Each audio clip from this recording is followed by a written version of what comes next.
There are stories buried in the ashes of time, stories the world never wanted you to see.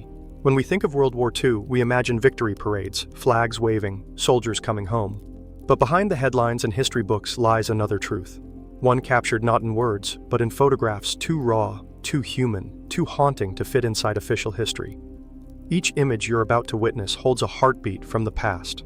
Moments of defiance, despair, and survival frozen forever in black and white. They tell of mothers clutching letters that never reached home, cities turned to dust, children who learned the sound of silence before they could read, and men who carried victory in one hand and guilt in the other. These are not the photos that made it to museums.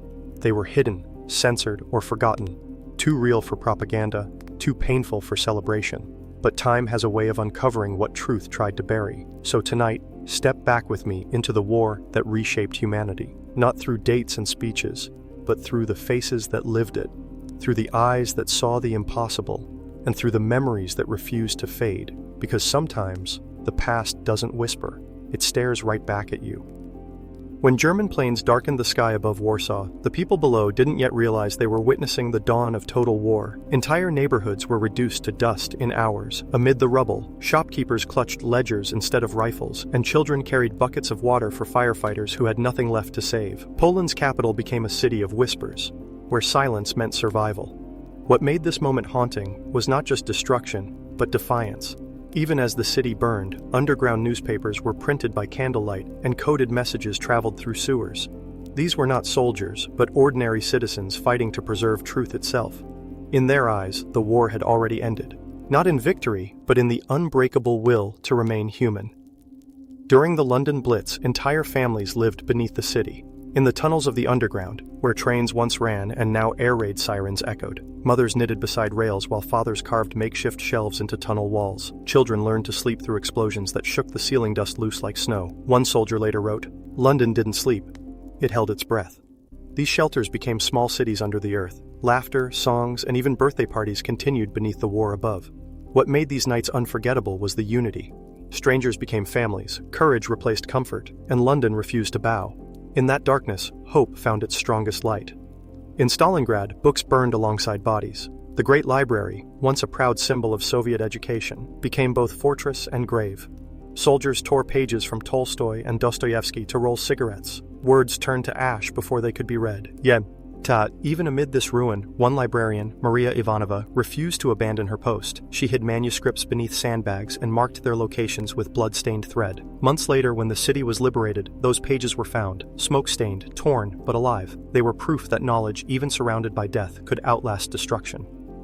After Hiroshima, among the ash and twisted metal, rescuers found a child holding a half-folded paper crane. Her hands were burned, but the paper was still white. Her name was Sadako. She had believed folding 1,000 cranes would grant a wish for peace. She never finished them. Her story spread far beyond Japan, becoming a symbol of innocence lost to the fire of men's ambitions. The cranes, later completed by others, still hang in memorial halls around the world, fragile wings carrying a message more powerful than any bomb, that even in destruction, the human spirit still tries to fly. The Arctic Ocean was a graveyard without tombstones. Allied supply ships braved sub-zero winds in German U-boats to deliver aid to the Soviet front. Men worked with ice freezing on their eyebrows, breath turning solid in the air. When torpedoes struck, fire met ice, and neither offered mercy. Survivors described how the sea swallowed ships silently, dragging down entire crews before a single distress call could reach the radio. One sailor wrote in his diary, "The sea glows red, but it's too cold to burn." Convoys like PQ-17 were decimated, their losses hidden from public view to protect morale. Yet their sacrifice fueled a war they would never see end. Those who froze beneath the northern lights became silent sentinels of courage, men who faced death in a world where the ocean itself was an enemy. The Arctic convoys were not battles fought for glory, they were fought for survival, fought so the guns on the front could keep firing. Every shattered hull beneath those waters still tells a story, not of victory, but of endurance against a merciless horizon. While the world watched Allied troops storm Normandy, another war unfolded in the heart of Paris, fought not by armies, but by bakers, artists, and school teachers. The French resistance moved through alleys and catacombs, smuggling radios and printing secret newspapers beneath Nazi patrols. A camera hidden inside a loaf of bread captured images of German tanks rolling past Notre Dame, unaware that every shadow might be an enemy. On August 19, 1944, the people of Paris rose up. Barricades built from furniture and cobblestones turned boulevards into battlefields. The sound of church bells mixed with gunfire as civilians reclaimed their city street by street. One resistance fighter recalled, "We had no uniforms, no tanks, only the belief that France was still ours." When Allied forces finally arrived, Paris was already free, liberated by its own people. That summer, beneath the smoke and celebration, history recorded a truth the world nearly forgot. Sometimes, freedom begins with the courage of ordinary souls who refuse to bow. The Warsaw Uprising was not a battle. It was a city's heartbeat refusing to stop. For 63 days, civilians and resistance fighters faced German artillery with homemade bombs and stolen rifles. Children became couriers, grandmothers turned basements into hospitals, and priests gave last rites beside makeshift barricades. One witness remembered, "The smell of bread and gunpowder filled the same air." The Allies promised help that never came. By October, Warsaw lay in ruins, more than 200,000 dead. The city was erased, building by building, as if punishment for daring to fight. Yet, the spirit of those who rose remains immortal. They fought knowing they might lose, but also knowing silence was a worse fate. Warsaw's ruins became a monument to defiance, a reminder that sometimes, the bravest act of war is refusing to surrender your humanity, even when the world has abandoned you. When the Philippines fell to Japanese forces, a small group of American and Filipino nurses refused evacuation. They stayed behind, transforming jungle clearings into makeshift hospitals, performing surgeries under palm leaves with no anesthesia, no clean water, and often no hope. These women were known later as the Angels of Bataan.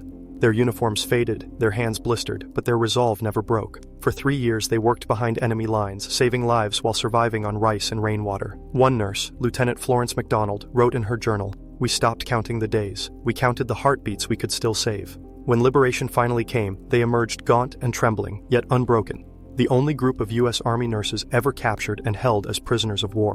Their story was nearly erased, overshadowed by the battles men fought with guns. But the nurses of Bataan fought a quieter war, one against infection, despair, and death itself. In every whisper of that jungle, you can still hear their courage echoing through time. Night after night, as sirens screamed over London, children were carried into underground stations, clutching gas masks, teddy bears, and each other. Above ground, bombs turned homes into dust. Below, they learned to sleep to the rhythm of explosions. A young boy once said, "When the lights came back on, we pretended it was morning." These children became the unseen heroes of the Blitz, resilient, innocent, yet aged far beyond their years. Their laughter returned first, long before the city's skyline did. By 1945, London stood scarred but undefeated, proof that the strength of a nation isn't built from steel or stone. It's built from the hearts that keep beating in the dark. The photographs of those tiny faces, and smeanness, iling amid rubble, tell a story not of war, but of survival's quiet victory. Stalingrad wasn't just a battle, it was the apocalypse on Earth. The city became a maze of ruins where soldiers fought room to room, floor to floor. One winter night, German troops huddled beside frozen corpses for warmth, unaware that Soviet snipers watched from the shadows. In diaries found later, men wrote of hunger so deep they boiled leather belts for soup. When the Red Army finally encircled the Germans, the temperature dropped to -30. Thousands froze before surrendering. A Soviet officer described the silence afterward. It was like the earth itself was mourning. The Battle of Stalingrad claimed over 2 million lives, yet from that devastation emerged the turning point of the war. It wasn't victory that defined Stalingrad, it was endurance. Every brick that survived carried the memory of those who refused to fall. By late May 1940, the beaches of Dunkirk had become an improbable theater of survival. British, French, Belgian, and other Allied soldiers found themselves trapped between the sea and advancing German forces, miles of mud and sand dotted with abandoned rifles and shattered hopes. Commanders called it a retreat. The men who stood knee-deep in cold water called it a desperate pause. Then a strange armada arrived. Not battleships or carriers, but fishing boats, pleasure crafts, ferries, and yacht tenders manned by skippers who had never fired a gun in anger. They crossed the channel under smoke and staccato flak, threading small hulls through minefields and Luftwaffe strafing runs to pluck soldiers from the surf. What made Dunkirk unforgettable wasn't just the scale of the rescue, hundreds of thousands carried to safety, but the intimacy of it. Fathers and sons, exhausted boys and weary corporals, climbing rope ladders onto timber decks while strangers offered blankets and tea. For a moment, the war's vast machinery paused, and ordinary people rewrote the story. Yet the evacuation was also a strategic wound, equipment abandoned, morale shaken, but it became a myth of endurance. Newspapers spoke of a Dunkirk spirit, a stubborn refusal to surrender, and the image of tiny civilian craft braving the channel became shorthand for a nation's resolve. Behind the heroism, there was fear, loss, and a terrible cost paid in boots and guns left on the sands. Dunkirk was both retreat and resurrection, a humbled army saved by a fleet of small mercies that refused to let human lives drown in the calculus of war. When the sun set over the Eastern Front, a different kind of thunder rose from the dark. Plywood biplanes cutting low across starless sky, engines rattling like INSEE. That's machines so simple they could be repaired with strip wood and determination. The Germans called them the Night Witches, a name born of fear as much as awe. Women in canvas cockpits flew nimble Polikarpov Po-2 aircraft on nocturnal harassment raids, slipping beneath searchlights and cutting throttles to glide silently over encampments before dropping small but precise loads. Their planes could not outrun fighters, so they learned to outwit them. Low approaches, multiple back-and-forth sorties, and a willingness to fly dozens of missions a night. They were not glamorous, they were relentless. Many were barely out of their teens, some fresh from farm fields or teachers' classrooms, now navigating by stars and sheer grit. Their flights were tiny acts of defiance that eroded sleep and morale, forcing enemy troops into sleepless exhaustion. And when a plane was shot down, survivors crawled from wreckage with stories of frostbitten fingers and stubborn laughter amid catastrophe. The Night Witches blurred the line between combatant and symbol, soldiers who rewrote expectations of who could fight and how. Their bravery did more than disrupt enemy bivouacs. It reshaped narratives about courage, sacrifice, and the quiet ferocity of those who fight under cover of darkness. In the hush after their passes, the air itself seemed to hold its breath, honoring a crew of women whose war was both ordinary and extraordinary. Deep in the jungles between Thailand and Burma, tens of thousands of Allied prisoners and Asian laborers carved a railway through hell. Under the scorching sun, they dug tunnels and laid tracks for Japan's empire, 415 kilometers of agony. Disease, starvation, and cruelty claimed over 100,000 lives. The men called it the Railway of Death. Yet even amid the brutality, acts of humanity glimmered. Prisoners shared meager food, scribbled letters home, and buried comrades with handmade crosses. When liberation came, the jungle had already reclaimed much of their suffering, but not their dignity. The railway still stands, rusted rails twisting through trees, a memorial to endurance beyond imagination. In the forests of eastern France, an American battalion was cut off by German forces for 6 days, surrounded with dwindling food and ammunition. The rescue came not from nearby divisions, but from the 442nd Regimental Combat Team, Japanese Amir.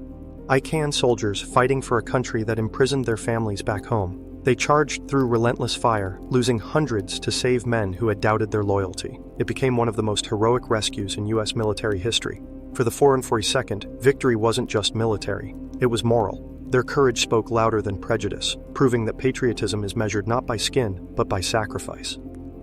As the Reich crumbled, Berlin became a graveyard of ambition. Soviet troops stormed the city street by street, while civilians hid in basements, listening to the thunder above. The once mighty capital turned to dust. Statues shattered, papers burned, generals vanished. In the Reich Chancellery bunker, silence replaced speeches. When the fighting ended, the city was divided not only by rubble, but by ideology, birthing a new conflict that would shadow the world for decades. The fall of Berlin was more than the end of a war. It was the funeral of an empire built on lies. From its ashes rose both peace and paranoia, victory and vengeance, the uneasy twins of modern history. Beneath the streets of Paris, a different war was being fought. While Allied tanks rolled above, resistance fighters, the Maquis, used the city's catacombs as command posts and safe havens. By candlelight, couriers passed coded notes, weapons were hidden in wine cellars, and radio operators whispered updates to London. They had no uniforms, no medals, only conviction. When the final uprising began, they emerged from the tunnels with stolen rifles and unmatched resolve. The liberation of Paris wasn't just a military triumph, it was a moral awakening. The people who had lived under occupation reclaimed their breath, their voices, and their city. These forgotten rebels proved that resistance is not measured in numbers but in courage, quiet, persistent, and unbreakable. On a quiet August morning, the world's understanding of power changed forever. When the atomic bomb fell over Hiroshima, it vaporized buildings, melted bridges, and left only shadows where humans had stood. Survivors wandered through silence, clothes burned into skin, skies raining ash. Yet from that horror came stories of resilience. Doctors working barefoot among ruins, mothers searching for their children, monks offering prayers amid radiation. The blackened ruins became a canvas for humanity's warning that progress without conscience can erase entire generations in seconds. The city rebuilt itself brick by brick, transforming pain into peace and memory into mission. Hiroshima is not only a tragedy, it's a mirror reflecting what happens when science outruns empathy. When the guns finally fell silent, Europe faced a new crisis. Millions with nowhere to go. Refugees, survivors, and former prisoners wandered through shattered landscapes carrying photographs, names, or nothing at all. Camps formed on every border, filled with faces searching for home in a continent that no longer looked familiar. Children born behind fences learned their first words beside ration lines. The war had ended, but its aftermath lingered like smoke, invisible, suffocating, and slow to clear. These displaced souls became the forgotten echo of victory, proof that peace, too, can be cruelly uneven. As the world celebrated victory, another race began. Not for land, but for knowledge. The United States and Soviet Union quietly gathered hundreds of German scientists, engineers, and doctors who had once served the Nazi regime. Many had worked on rockets, weapons, and experiments shrouded in moral darkness. Under Operation Paperclip, they were offered new lives in exchange for their expertise. The technology that once rained terror on Europe soon powered the space age. Behind every satellite and missile, however, lay an unspoken question: how much of humanity can be traded for progress? History seldom remembers the deals struck in shadows, but those silent agreements shaped the very world we live in.